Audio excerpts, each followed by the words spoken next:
सुप्रभात बच्चों, आज हम लोग संस्कृत की कक्षा में पाठ 7 के वृक्षस्य व्यथा, एक वृक्ष के मन की व्यथा को जानेंगे। एक वृक्ष जो एक लोभी व्यापारी के आने पर अपने आसपास के कटते हुए वृक्षों को देखता है और दुखी होकर अपने मन की व्यथा को एक बालक से कहता है। वृक्षों की लकड़ी से कई आवश्यकताओं की पूर्ति होती है, किंतु बिना सोचे समझे वनों का उन्मूलन कर देना और उनके स्थान पर वृक्षारोपण करने का प्रयास भी न करना, यह तो उचित नहीं है। यदि ऐसा ही चलता रहा तो एक दिन वन पूर्णतया विलुप्त हो जाएंगे। यह सच है, वन हमारा उपकार करते हैं और उनका संरक्षण करना हमारा कर्तव्य है। तो बच्चों, आइए एक वृक्ष के मन की व्यथा को जानने का प्रयास करते हैं। एक वन वृक्ष अपने चारों ओर अन्य वृक्षों को कटते देख बहुत दुखी हो जाता है। वृक्षस्य व्यथा, वृक्ष के मन की व्यथा, एक दुखी वृक्ष के मन की व्यथा। वह अपनी मनोव्यथा एक बालक से कहता है। वह कहता है, वह जो वृक्ष है वह बालक से कहता है कि देखो, मैं प्राणी मात्र को जीवन देता हूँ, कितने उपकार करता हूँ, किंतु मनुष्य लोभवश मुझे काट देता है और दूसरे वृक्षों को लगाता भी नहीं है। बच्चों, मैं आपसे पूछती हूँ, क्या आप भी वृक्षारोपण करते हैं? क्या आपके मन में भी वृक्षों को लगाने की लालसा उत्पन्न होती है? यदि ऐसा है तो आप धन्य हैं। आइए हम लोग पाठ का वाचन करते हैं और वृक्ष हमारे ऊपर क्या क्या उपकार करते हैं, उन वृक्षों के उपकार के विषय में जानते हैं और जिस वृक्ष ने बालक से अपने मन की बात कही है उसकी व्यथा को भी समझने का प्रयास करते हैं। भो बालक, हे बालक, पश्य, पश्य का अर्थ होता है देखो। माम, माम का अर्थ होता है मुझे। ध्यानेन, ध्यानपूर्वक। वनस्य अस्य सर्वान् वृक्षान् पश्य, वनस्य अस्य, इस वन के, सर्वान् सभी, वृक्षान् वृक्षों को, पश्य देखो। भो बालक, हे बालक, मुझे देखो। ध्यान पूर्वक मुझे देखो। पश्य माम, ध्यानेन माम पश्य, हे बालक मुझे देखो, ध्यानपूर्वक मुझे देखो। वनस्य अस्य सर्वान् वृक्षान् पश्य, इस वन के सभी वृक्षों को देखो। संबंधः अति गहनः अस्माकं, संबंध, आपस में एक दूसरे के संबंधों को समझना। तो संबंध अति गहना, बहुत ही गहरा, अस्माकम हमारा। वृक्ष बालक से कहता है कि संबंध अति गहना अस्माकम, हमारा संबंध बहुत ही गहरा है। वनमिदं सर्वेषां प्राणिनां उपकारकम, वनमिदं, वनमिदं में दो शब्द जुड़े हुए हैं, वन प्लस इदम। वन, वनों से भरा हुआ, वृक्षों से भरा हुआ जो जंगल होता है।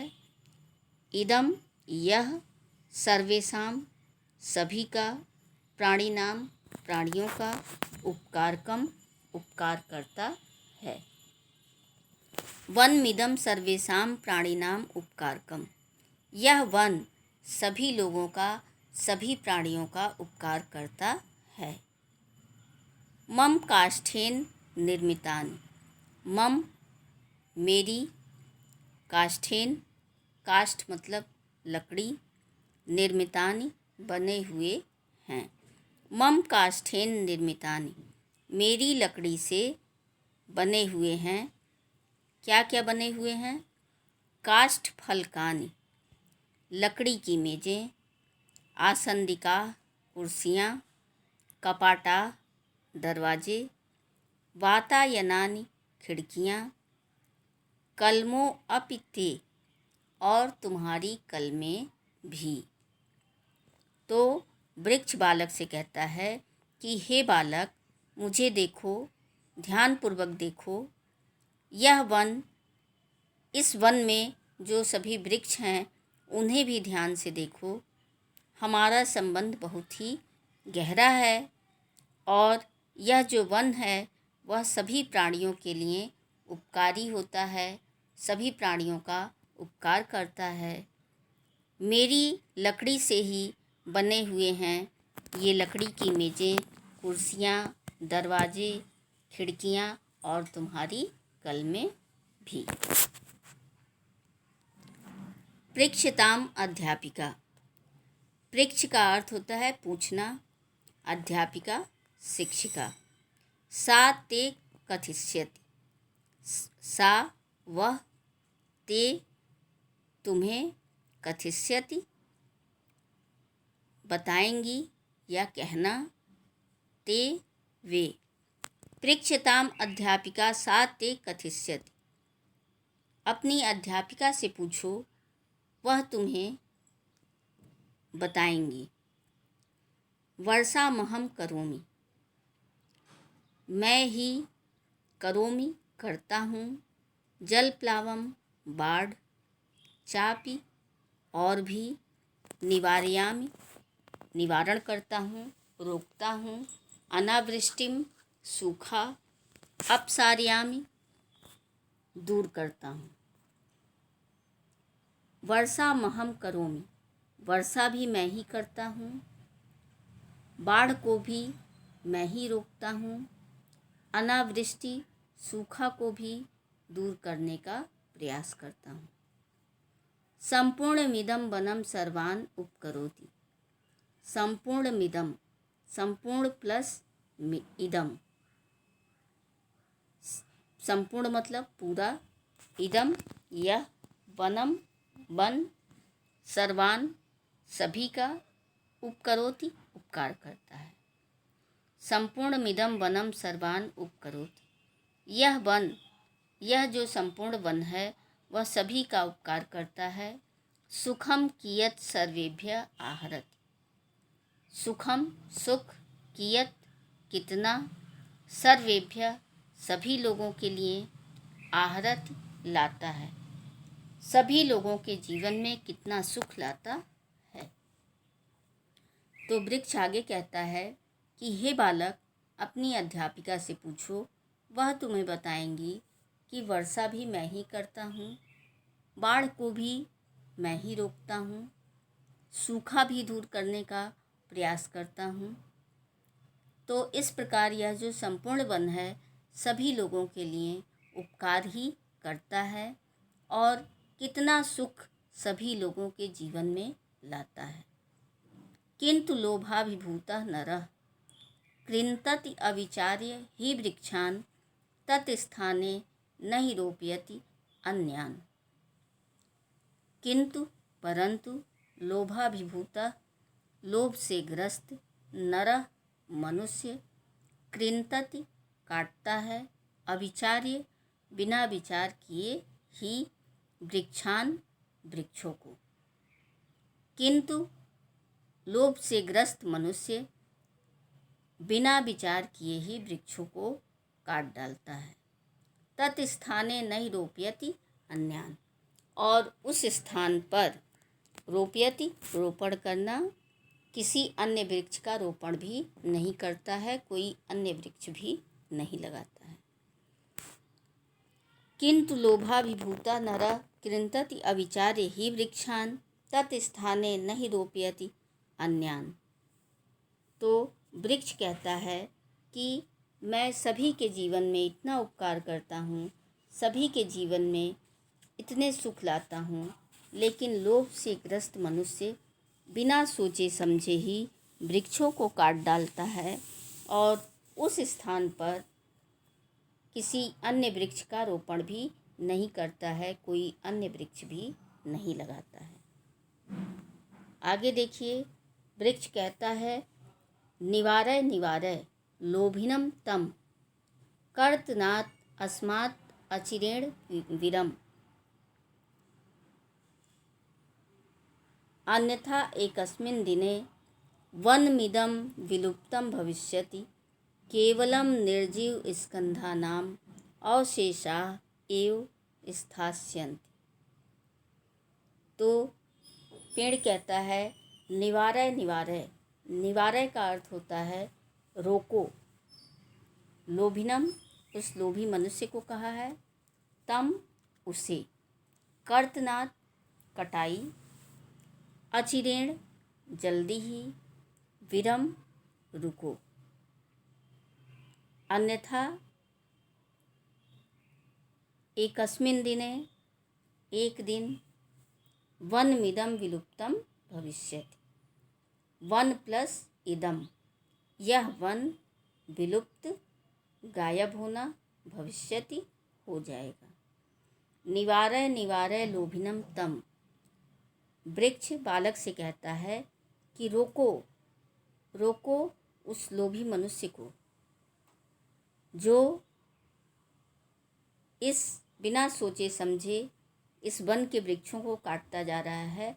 इस कटाई को जल्दी ही रोको, अन्यथा एक दिन, अन्यथा एकस्मिन् दिने, अन्यथा एक दिन, वनमिदं विलुप्तं भविष्यति, यह जो वन है वह विलुप्त हो जाएगा, गायब हो जाएगा। और क्या बचेगा? केवलम निर्जीव स्कंधा नाम, केवल निर्जीव, स्कंधा नाम का अर्थ होता है निर्जीव ठूठों का। बच्चों, जब पेड़ कट जाते हैं और कभी कभी ऐसा होता है कि पेड़ से अपने आप पत्तियां गायब हो जाती हैं और वह बिना पत्तियों के एक ठूंठ के समान खड़ा रहता है, तो ऐसे वृक्षों को ठूंठ की संज्ञा दी जाती है। तो निर्जीव स्कंधा नाम, निर्जीव ठूठों का अवशेषा एव स्थास्यन्ति, अवशेष मात्र या शमशान के रूप में भी हम इसका अर्थ ले सकते हैं कि केवल निर्जीव ठूठों का एक शमशान ही बचा रह जाएगा, एक अवशेष मात्र बचा रह जाएगा। तो पेड़ जो है वह बालक से कहता है कि उस लोभी मनुष्य को रोको, नहीं तो वह बिना सोचे समझे जो पेड़ों को काट रहा है वह जल्दी ही एक दिन यह जो सारे वन हैं वो विलुप्त हो जाएंगे और यहाँ पे एक निर्जीव ठूठों का शमशान मात्र बचा रह जाएगा। वृक्षाः जीवनदायिनः, वृक्ष संरक्षणम परमम कर्तव्यम। बच्चों, वृक्ष हमें जीवन देते हैं, इसलिए वृक्षों का संरक्षण करना, वृक्षों की देखभाल करना हमारा परम कर्तव्य होना चाहिए, हमारा परम कर्तव्य है। ध्यातव्यम, विभक्ति प्रयोग, यथा ध्यानेन, काष्ठेन, वनस्य, वृक्षान इत्यादि। विभक्ति आप जानते हैं कि कारक की जो विभक्तियाँ होती हैं, कर्ता ने कर्म को करण से, उसी प्रकार से संस्कृत में भी ये विभक्तियाँ प्रयोग की जाती हैं। विशेषण विशेष्य समन्वय, विशेषण और विशेष्य का समन्वय भी इसमें दिखाया गया है। यथा सर्वान वृक्षान, सभी वृक्ष। हलंत का जो हम संस्कृत में प्रयोग करते हैं उसमें म का स्वर की मात्रा से मेल, ऐसा संयोग इसमें दिखाया गया है यथा वनमिदं, वनम प्लस इदम। आइए शब्दार्थ की ओर चलते हैं। प्राणिनाम, जीवों का। काष्ठफलकानि, लकड़ी की मेजें। कपाटा, दरवाजे। जलप्लावम, बाढ़। पृच्छताम, पूछो या पूछा जाए। अपसारयामि, दूर करता हूँ। कियत, कितना। अचिरेण, जल्दी।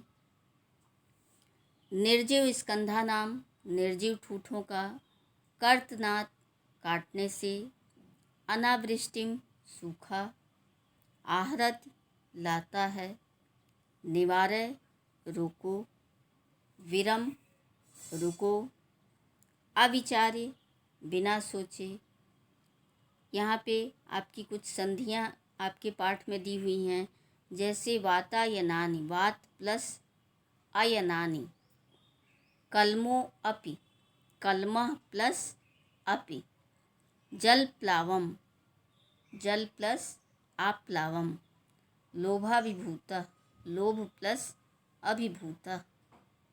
वनमिदं, वनम प्लस इदम। यहाँ पे आपका म स्वर का संयोग दिखाया गया है। वनम, वन में भी म है और इदम में भी म है। वर्षामहम, वर्षाम प्लस अहम। संपूर्णमिदं, संपूर्णम प्लस इदम। तो ये थे आपके शब्दार्थ। आइए अभ्यास की ओर चलते हैं। बच्चों, यहाँ पे कुछ शब्दों का मैं उच्चारण करने जा रही हूँ, जिन्हें आप भी उच्चरित करने का प्रयास करेंगे। अस्माकम, काष्ठफलकानि। निर्जीव स्कंधानाम, सर्वेषाम्। उपकरोति, वृक्षारोपणम्। कपाटाः, निवारय। लोभाभिभूतः, वातायनानि। विरम, विलुप्तम। यहाँ पे आपके कुछ संस्कृत पर्याय दिए गए हैं, कुछ आपके हिंदी में शब्द दिए हुए हैं और उनका संस्कृत पर्याय आपको बताना है। जैसे ध्यान से ध्यानेन, लकड़ी से काष्ठेन, वृक्षों को वृक्षान, वन का वनम। उपकार करता है, उपकरोति, काटता है। कृंतति, एक दिन, एकस्मिन् दिने। खिड़कियाँ, वातायनानि। दरवाजे, कपाटाः, रोपण करता है, रोपयति। कितना, कियत। रुको, विरम। अगला प्रश्न देखिए। मंजूषा की सहायता से नीचे दिए हुए पाठ के सार को पूरा कीजिए। यहाँ पे आपके कुछ विकल्प दिए हुए हैं और उसके अनुसार इन्हें आपको, जो आपके रिक्त स्थान दिए हुए हैं, उन्हें पूरा करना है। एकस्मिन् वृक्षे एकस्मिन् वने एकः वृक्षः अस्ति। सः अतीव दुःखितः। सः बालकं वदति, पश्य माम्, अहं सर्वेषाम् उपकारं करोमि। मम काष्ठेन जनाः अनेकानि वस्तूनि रचयन्ति। अहं वर्षा करोमि, जलप्लावं निवारयामि। लोभी नरः मां कृन्तति, परम् अन्यं पादपं न आरोपयति। यदि नरः वृक्षान् न रक्षिष्यति, जीवनं विलुप्तं भविष्यति। एतत् मम दुःखस्य कारणम्। अगला प्रश्न आपका है, परस्पर मेल कीजिए। यहाँ पे आपके कुछ विशेषण और विशेष्य दिए हुए हैं और उनका आपस में मेल करना है। सर्वान् वृक्षान्, इदं वनं, सर्वेषां प्राणिनां, एकस्मिन् दिने, कियत् कियत् सुखम, अन्यान् वृक्षान्। यहाँ पे आपके कुछ कर्म पद दिए हुए हैं और क्रियापद दिए हुए हैं, उनको आपस में मिलाना है। वर्षाम करोमि, सुखम आहरामि, सर्वान् उपकरोमि, पर्यावरणं रक्षामि, जलप्लावं निवारयामि, अनावृष्टिम अपसारयामि। यहाँ आपके साइड में लिखा हुआ है अहम वृक्ष। तो जब इसको हम एक शब्द बनाएंगे तो अहम वृक्ष वर्षाम करोमि, अहम वृक्ष सुखम आहरामि, अहम वृक्ष सर्वान् उपकरोमि, अहम वृक्ष पर्यावरणं रक्षामि, अहम वृक्ष जलप्लावं निवारयामि, अहम वृक्ष अनावृष्टिम अपसारयामि। तो इस प्रकार इन शब्दों का आपस में मेल हुआ। आगे देखते हैं, मंजूषा की सहायता से निम्नलिखित संवाद को पूरा कीजिए। यहाँ पर भी आपकी मंजूषा में कुछ शब्द दिए हुए हैं और उनके प्रयोग से इस संवाद को पूरा करना है। अध्यापिका हे बालका वृक्षा किं किं कुर्वन्ति। प्रथमः छात्रः आरे वृक्षा वायुं स्वच्छं कुर्वन्ति। द्वितीयः छात्रः ते पुष्पाणि फलानि अपि यच्छन्ति। अध्यापिका अन्यत् किम्। तृतीय छात्रः खगाः वृक्षेषु नीडेषु रचयन्ति। अध्यापिका साधुक्तं यथा जनाः गृहेषु वसन्ति तथा खगाः नीडं वसन्ति। चतुर्थः छात्रः आरे वृक्षा काष्ठम् अपि यच्छन्ति। अध्यापिका आम काष्ठेन कपाटाः आसन्दिकाः काष्ठफलकानि च निर्मितानि। प्रथमः छात्रः अहं गृहस्य उद्याने एकं पादपम् आरोपयिष्यामि। अध्यापिका उत्तमः कल्पः, वयं सर्वे एकैकं पादपम् आरोपयिष्यामः। अगला प्रश्न देखिए, निम्नलिखित पद्य को पढ़कर उत्तर दीजिए। यहाँ पे आपके पाठ में जो एक पद दिया हुआ था वह पद्य लिखा हुआ है। और भो बालक पश्य मां ध्यानेन मां पश्य, वनस्य अस्य सर्वान् वृक्षान् पश्य, सम्बन्धः अति गहनः अस्माकं, वनमिदं सर्वेषां प्राणिनाम् उपकारकं, मम काष्ठेन निर्मितानि काष्ठफलकानि आसन्दिकाः कपाटाः वातायनानि कलमो अपि ते। तो इस पद्य को पढ़ने के बाद हम इन प्रश्नों के उत्तर देंगे। पहला आपका है एक पदेन उत्तरत्। एक पद में उत्तर दीजिए। अत्र कः वक्ता, तो यहाँ पे वक्ता कौन है, वृक्ष। अत्र कः श्रोता, सुनने वाला कौन है, बालक। सर्वेषां प्राणिनाम उपकारकम किम, सभी प्राणियों का उपकार कौन करता है, वनम। कपाटाः केन निर्मिता, काष्ठेन। दरवाजे किससे निर्मित हुए हैं, लकड़ियों से। पूर्णवाक्येन उत्तरत्। काष्ठेन किं किं निर्मितम्। काष्ठेन काष्ठफलकानि आसन्दिकाः कपाटाः वातायनानि कलमो अपि च निर्मितम्। निर्देशानुसारेण उत्तरत् विशेषण पदम चित्वा लिखत।